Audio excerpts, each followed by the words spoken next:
Como todos los viernes, ¿saben dónde nos metemos? En nuestro consultorio de mascotas. Muy bien, bienvenido Matías Zapata, que es el médico veterinario que hoy nos acompaña, para hablar de un tema súper interesante. Sí. Mira, que todavía no habíamos hablado hasta el momento y tiene que ver con la hipertensión en mascotas. No sabíamos que tenían que podían tener hipertensión. En mascotas. ¿Cómo anda, doctor? ¿Bien? Hola, ¿cómo va? Buen día. Bien. Primero, Buen día. Antes que nada, muchísimas gracias por la invitación. Y para hablar un poquitito de hipertensión, primero quizás sería ideal decir qué es la presión arterial. Bien. Vamos a tratar de hacerlo sencillo, amigable, como para entender lo siguiente. La presión básicamente es la fuerza que impulsa la sangre a través de las arterias. Bien. Si utilizáramos una analogía, podríamos llegar a decir que el cuerpo de la mascota es como un edificio. Vamos a imaginarnos de esta forma para tratar de explicarlo y entenderlo. Muchos pisos, muchos departamentos, el agua podría llegar a ser la sangre, sí, y el sistema de cañería las arterias. Okay. Obviamente que para que el agua llegue a cada una de esas partes necesita de una bomba, que vendría a ser el corazón. Ahí está. Pero la pregunta puntual es, ¿qué pasa si esa presión que está ejecutando y que hace que el agua llegue a cada una aumenta? Produce una lesión, y eso es la hipertensión.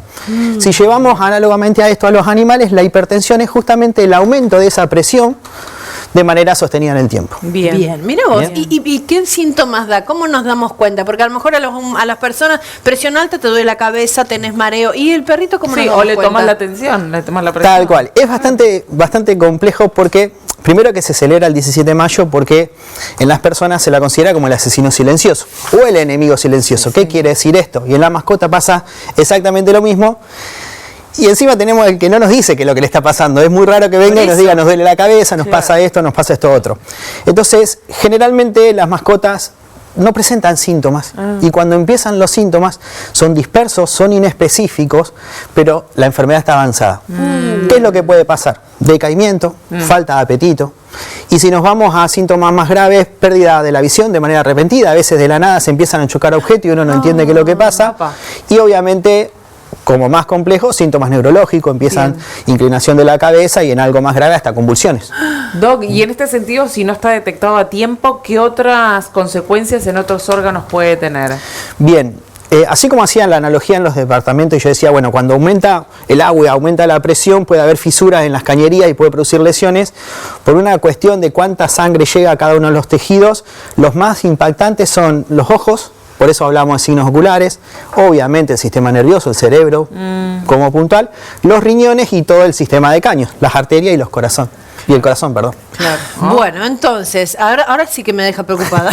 Digo, hay que hacer una visita más periódica de lo que uno imagina al médico veterinario para que le tomen por lo menos la presión. Tal cual, a ver, uno cuando empieza a decir esto, obviamente que se empieza a poner nervioso y dice, bueno, ¿y qué vuelve a hacer? Pero creo que lo mejor que hay es la medicina preventiva. Claro. Si nosotros prevenimos, tenemos la posibilidad de tener tratamientos, hoy en día hay muchos tratamientos, poder atacar las causas de base, inclusive que puedan llegar a producir la hipertensión. Entonces, como recomendación puntual, hacer controles periódicos. La medición de presión arterial, así como en las personas, se hace en los animales, tiene un cierto protocolo porque no es lo mismo. Nosotros vamos al médico, cuando tomamos la presión, sabemos lo que nos están haciendo, los animales no tienen ni idea, llegan al consultorio, están re nerviosos, si hay griterío, si hay otra mascota es imposible, entonces se protocoliza todo, se trata de ver que el animal esté tranquilo, esperarlo, adaptarlo. Claro. Puede subir la presión, el hecho del miedo de estar en el consultorio. Tal cual, de hecho se llama el efecto de las batas blancas. Esa situación. Ven y ya se ponen nerviosos. Sí, no quieren entrar. Claro, no siempre que hay una presión estándar, como se dice, no sé si está bien dicho el término, porque viste que los humanos se establece más o menos 7, un parámetro, 11, cada 7, 11, 13. Tal ¿Hay cual. un valor para los mirá, animales? nosotros trabajamos más con lo que conocemos como la máxima o la presión sistólica en animales, y lo ideal sería que esté por debajo de 140 o lo que nosotros conocemos como 14. Bien. Y sí le empezamos a prestar atención cuando eso está por encima de 16 o 160. ¿Y la baja? La baja generalmente está en 70 o 80, pero la realidad es que los métodos que tenemos hoy en día son no invasivos. Claro.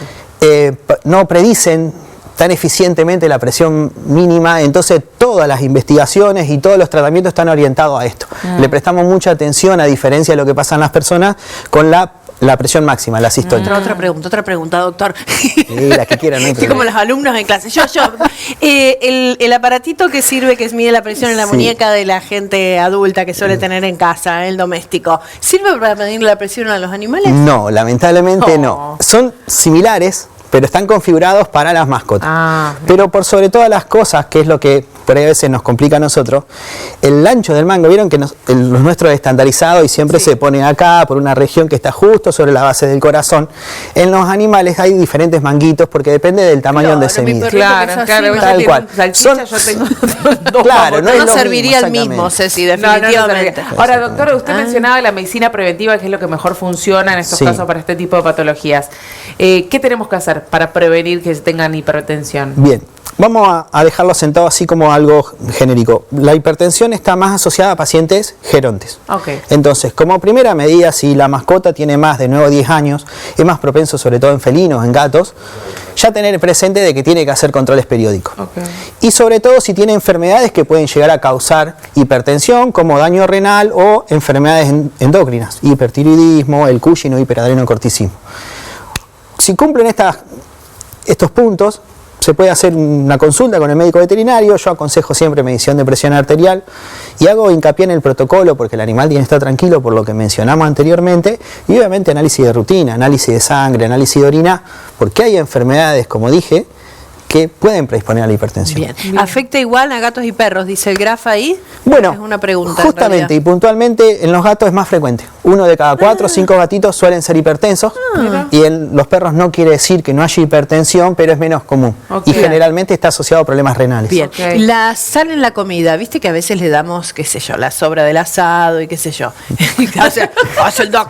Es un tema porque los tutores que hacemos las cosas. No, está bien, a ver, porque eso lo hacemos todos. Yo siempre digo lo mismo. Uno dice algo y después en mi casa yo también le he dado cosita a mi mascota dentro de lo que pueda llegar a ser en ciertos límites. Cuando hay hipertensión, la sal la tenemos que restringir. Y dependiendo de la enfermedad es qué tan moderado o no tiene que ser el acceso a la sal. Pero si me permiten un consejo, si le van a dar, olvídense de darle sal. Claro. O sea, nada de condimento exactamente. Doc, última de mi parte, ¿se trata la hipertensión? O sea, ¿hay un tratamiento para evitar que empeore el cuadro? Bien, como primera medida, lo primero que tenemos que hacer es hacer algo en complejo. Yo sostengo de que, por más que yo sea especialista en cardiología, que tengo que tener la base, todo el organismo en sí. Por lo cual, lo primero es descartar que no haya otra enfermedad que me la esté ocasionando. Entonces, siempre tratar de buscar y, en todo caso, tratar la causa de base. Si es un paciente renal, asentarnos ahí. Si es un paciente con enfermedades endocrinas, asentarnos ahí. Hay tratamiento específico y, obviamente, la dieta. Muy bien. Qué capo el doc, Matías Zapata, que nos ha ilustrado maravillosamente. Che, que el domingo es 17, que es el día de la hipertensión, así que el lunes 18 vamos a estar con un cardiólogo también, porque no solamente nos vamos a ocupar de la hipertensión en mascotas, sino también en las personas. Así que ya les adelanto que el próximo lunes ya el doctor Díez va a estar acá para hablar de este tema. Para los que les interesa el tema de hipertensión, ya se lo vamos adelantando. Un placer. Un placer su visita. Muchas gracias, doctor. Un placer. Bueno.